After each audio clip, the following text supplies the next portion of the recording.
What's up everybody, Will Borza here, the LA Recordist. It's the analog vlog. It's a vlog and a log.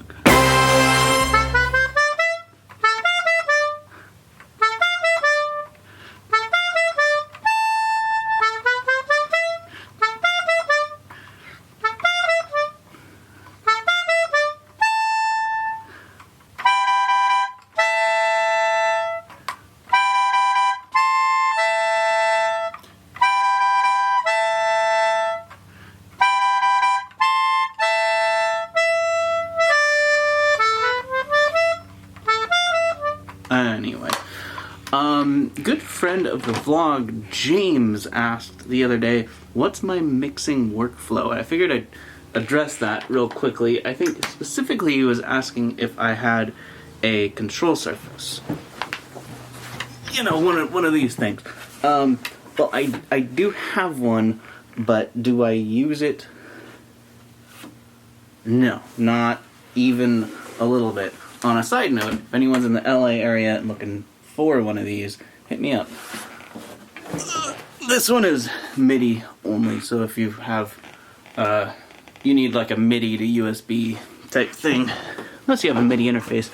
Anyway, point is, my mixing workflow, I don't really see much of a value in these fader surface, mix surface things, unless you come from that background where you only have ever mixed on large format consoles and you really need those faders physically in front of you to understand what's going on. I'm not much of a value in it for me, because I never grew up doing that. But I do see how it could be of value to some people. So my mixing workflow, let's start from the very beginning. First, you download stems, and I like to be as available as possible and accept stems from WeTransfer, Dropbox, Hightail, basically anywhere you can find stems, be available to download from them. Then I'll slug them into a Pro Tools project. For a while I had some pre-made templates, but I don't really do that anymore. I sort of let the song dictate what kind of template I want to use, and I have those templates up here. But anyway, I'll drop them in, and really, before I even listen, I will go through and color code and move around and organize all the stems so that all the drums are in the same spot, all the guitars are in the same spot, all the horns are in the same spot, yada yada yada. And they're all the same color, so that if I need to quickly jump from the vocals to the drums, I know exactly where they are. And all my projects, I organize all the things in the same way. So I personally will put all the drums at the very top of the project and all the vocals at the very bottom of the project, but that's just me. Some people put all the vocals at the top, drums at the bottom. You do you. After everything is organized, I will turn all the faders down to silent, drop them down to infinity, right? And I will go through and I will choose key instruments that are usually the most important instruments, like lead vocal, typically an important instrument. Kick drum, typically an important instrument. Lead guitar, you know, stuff like that. And I'll go through and I'll use just the faders to create sort of a mock mix with no EQ, no compression, nothing at all. This is just me sort of familiarizing myself with, okay, where's this song going to go? Once I've brought the faders in for every instrument, and I haven't added any EQ or compression, this is when I start setting up my buses. And I would say 9 out of 10 projects I do is going to have a parallel compression bus, and 8 out of 10 projects I do is going to have 2 parallel compression buses. One parallel compression bus set up with more aggressive, bright, fast attack compression, and another one with a more like very mood, tube-based, very slow, you know, limiting compression, just extra loudness but not a lot of attack.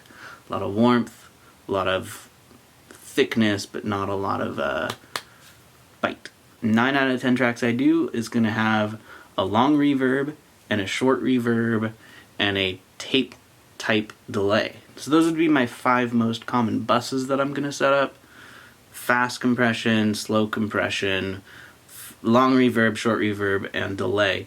And at this point in the mix, I'm going to set those up. I'm also going to add a mix bus that all the tracks are going to be sent to, and I'm going to add a print audio track where I can print my mix bus into the project that I'm working on, because it's nice to have that. At this point, I take all my faders, I bring them back to zero.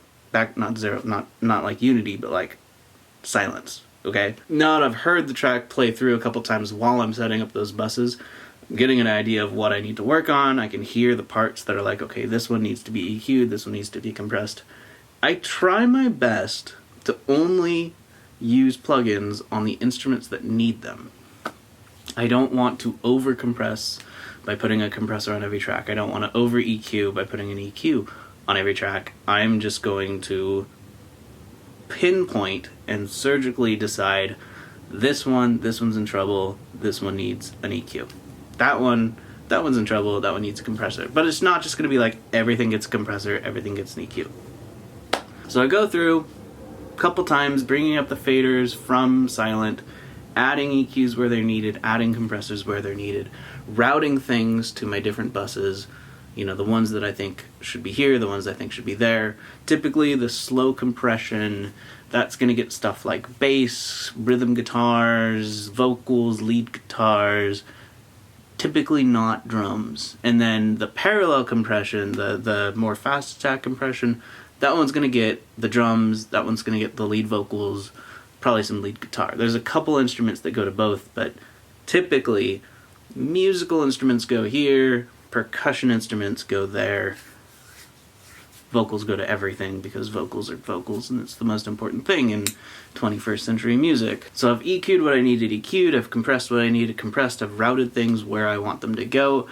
The mix isn't perfect at this point, but it's mostly there. It's definitely on its way. At this point, I'm going to start adding processing to my mix bus. An EQ if it needs it, a compressor if it needs it. Usually it does. Usually, maybe it doesn't, but usually it benefits from it. It makes it better than it could have been before.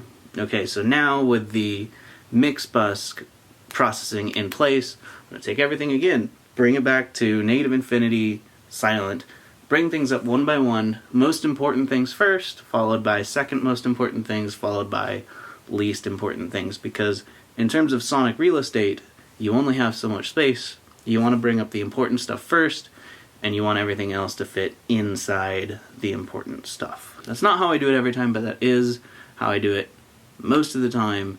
It's a very good process. It works for me.